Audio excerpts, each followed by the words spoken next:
નમસ્કાર મિત્રો, આજે આપણે વાત કરીશું માનવતા વિશે. માનવતા, માણસાઈ. લગભગ હમણાં બધા માણસાઈ ભૂલી જ ગયા છે. તો મને માણસાઈનો અનુભવ એક જગ્યાએ થયો, જ્યાં અમે 3 મિત્રો લસ્સીની દુકાને ઊભા હતા. દુકાને લસ્સી આપે એની રાહ જોતા હતા. તો એટલામાં ત્યાં એક દાદીમા આવ્યા, લાકડીના ટેકે. મારી સામે જોયું એમણે. તો એમને મદદ કરવા માટે મેં ખિસ્સામાં હાથ નાખ્યો. તો મને અંદરથી અવાજ આવ્યો કે અમને હું લસ્સી પીવડાવી દઉં. તો મેં પૂછ્યું દાદીમાને કે દાદીમા લસ્સી પીશો? તો દાદીમાએ ખાલી માથું હલાવીને કીધું હા. તો આ બધું જોઈ રહેલા હતા મારા મિત્રો.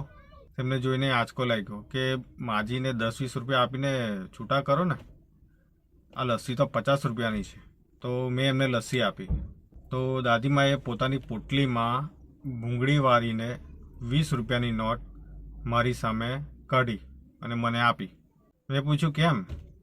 તો કહે છે કે લસ્સીના જે રૂપિયા થાય એમાં તમે આ નાખી દેજો, ઉમેરી દેજો. તો મેં લસ્સીના પૈસા લેવાની ના પાડી.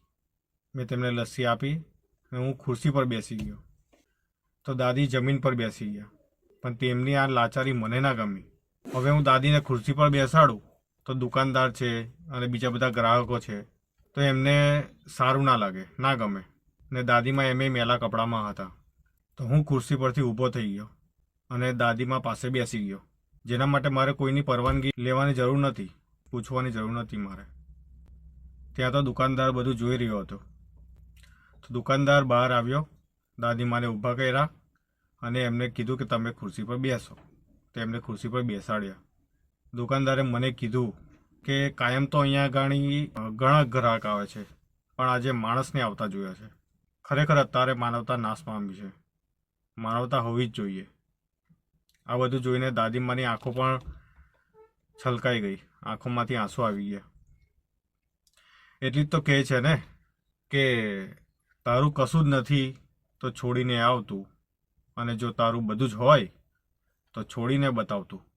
મારો આ વિડીયો કેવો લાગ્યો હોય તો મને કોમેન્ટમાં યસ લખીને જરૂર મોકલજો, જેથી મને આવનારા વિડીયોમાં પ્રોત્સાહન મળે.